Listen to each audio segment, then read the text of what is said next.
A graça e a paz do nosso Senhor e Salvador Jesus Cristo sejam com todos. Eu espero do fundo do meu coração que todos que estejam vendo esse vídeo estejam bem e gozando da perfeita, boa e agradável vontade de Deus. Quero deixar mais uma vez uma palavra que edifique o seu coração, uma palavra que constrange a sua vida como cristão, uma palavra que te leve a repensar e pensar os seus valores como cristão. Quero primeiramente agradecer a você que tirou um momento para ouvir o que através de mim Deus pode falar ao seu coração, o que através de mim Deus tem a falar ao seu coração e o que através de mim o Espírito Santo pode falar ao seu coração. Nós vivemos, meus irmãos, em uma época, em uma data, que as pessoas não ligam mais para os valores cristãos. Vivemos em uma época em que as pessoas estão um pouco aí se importando por que vão pensar ou que vão deixar de pensar do que é ser cristão. Vou dar um exemplo, eu sou cristão e se eu fosse como essas pessoas eu diria, eu não estou nem aí porque vão pensar se eu sou cristão ou não, o que importa é meu coração diante de Deus. Não só importa o seu coração diante de Deus, na verdade, na sua consciência, porque na verdade muitas pessoas que falam isso, nem a sua consciência limpa diante de Deus eles têm. Mas e o testemunho que damos? E o que temos para dar a pessoas, a não ser esmolas e a não ser migalhas da nossa mesa? Será que temos algo de Deus a dar a algum necessitado que aparecer do nada, pedindo um conforto, um consolo espiritual? Será que temos algo de Deus preparado, pronto em nossas bocas e em nossos lábios para falar a estas pessoas?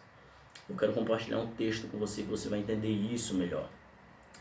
Atos dos Apóstolos, capítulo de número 3, a partir do versículo de número 1, diz assim a palavra do Senhor Jesus.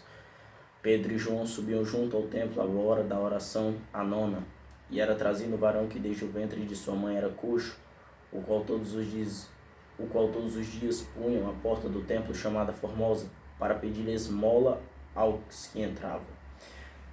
Preste atenção nessa palavra, esmola. Versículo 3. Ele, vendo a Pedro e João que iam entrando no templo, pediu que lhes dessem uma esmola. Novamente, preste atenção na palavra esmola.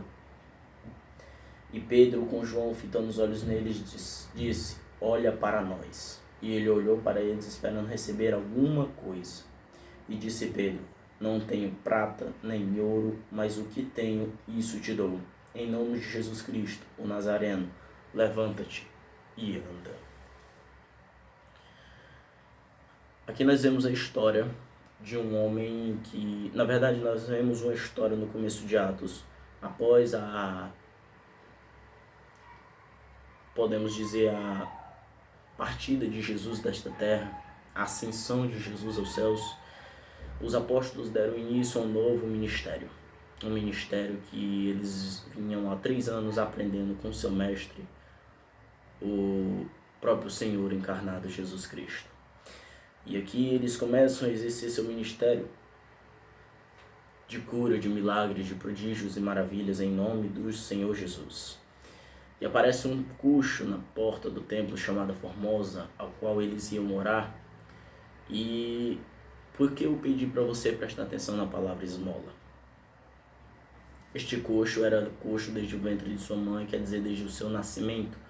E este coxo olhou para Pedro e João e disse assim na sua mente, eu vou pedir algo a eles como eu peço a qualquer um que entra aqui, uma esmola, alguma ajuda para que eu possa sobreviver.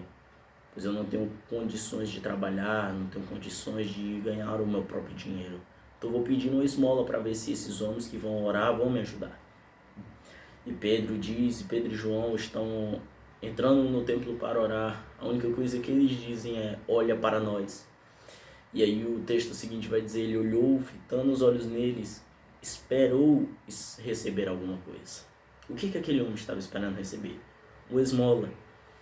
Aquele homem estava esperando receber, aquele coxo estava esperando receber algo que não ia mudar a sua vida, mas algo que ia dar continuidade à sua vida cotidiana, que era ficar à porta daquele templo pedindo esmolas a cada um.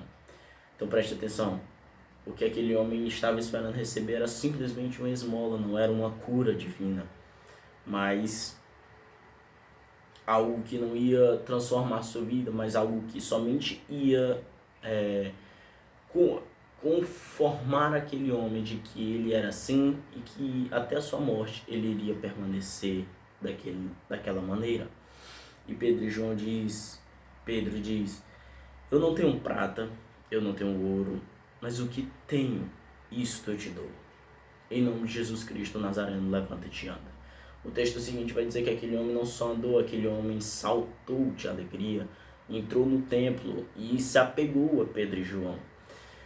Então, aquele homem que esperava uma esmola, algo que iria conformar ele cada vez mais, de que ele nasceu assim, iria morrer assim, como coxo, como alguém pedindo esmola, como alguém se humilhando para sobreviver. Vem dois homens e não mudam, não dão o conformismo dele ser daquele jeito, mas mudam a história dele.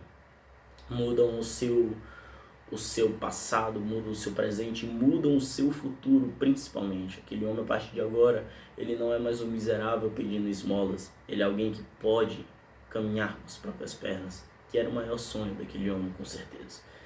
E o que isso tem a ver com o que eu estava falando no início do vídeo?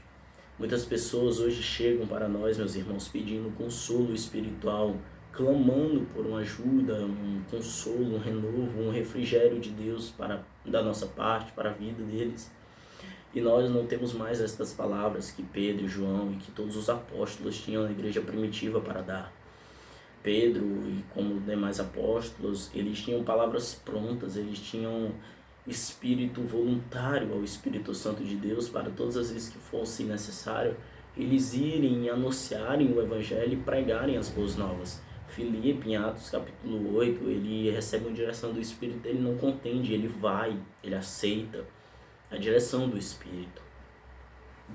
Então, eu quero te estimular, eu quero te alegrar, eu quero te encorajar a você buscar mais.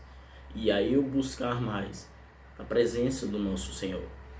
O nosso Senhor Jesus, ele partiu da terra para os céus, mas ele ainda continua intercedendo por nós. E ele enviou o seu Espírito Santo não para nos ser mais um fantasminha que aparece nos desenhos, não. O Espírito Santo é um agente de força, um agente de poder de Deus. Ele não é a terceira pessoa da Trindade, ele não é algo menos do que Deus, ele é Deus. E ele é quem nos guia em todos os dias de nossa vida e que deve nos guiar em todos os dias de nossa vida. Mas muitas vezes não damos liberdade para o Espírito Santo nos guiar. E se o Espírito Santo não nos guia, consequentemente não temos palavras nem para nós mesmos. Imagino para uma pessoa que está necessitada de um refrigério espiritual. Cristo Jesus, meus irmãos, ele tinha palavras para tudo, para todos, de todos os tipos, gente de todos os tipos. Pessoas iam até ele doentes, outras iam com espíritos imundos atribulando, e ele tinha palavra para tudo isso. Mas nós não temos mais essas palavras de conforto que Jesus dava. Nós não temos mais essas palavras de sabedoria como os apóstolos davam. E que venhamos buscar, nos aquebrantar e nos derramar diante de Deus. Como o fogo derrete uma vela, que venhamos ser nós na presença do Senhor, o fogo do Espírito Santo a nos derreter por completo diante da presença do nosso Deus, soberano Senhor. Amém? Essa foi mais uma palavra que eu vou deixar aqui no canal para que você medite e compartilhe. Em nome de Jesus, que abençoe a sua vida. Agradeço a você que ficou até o final e um grande abraço. Deus abençoe e até a próxima.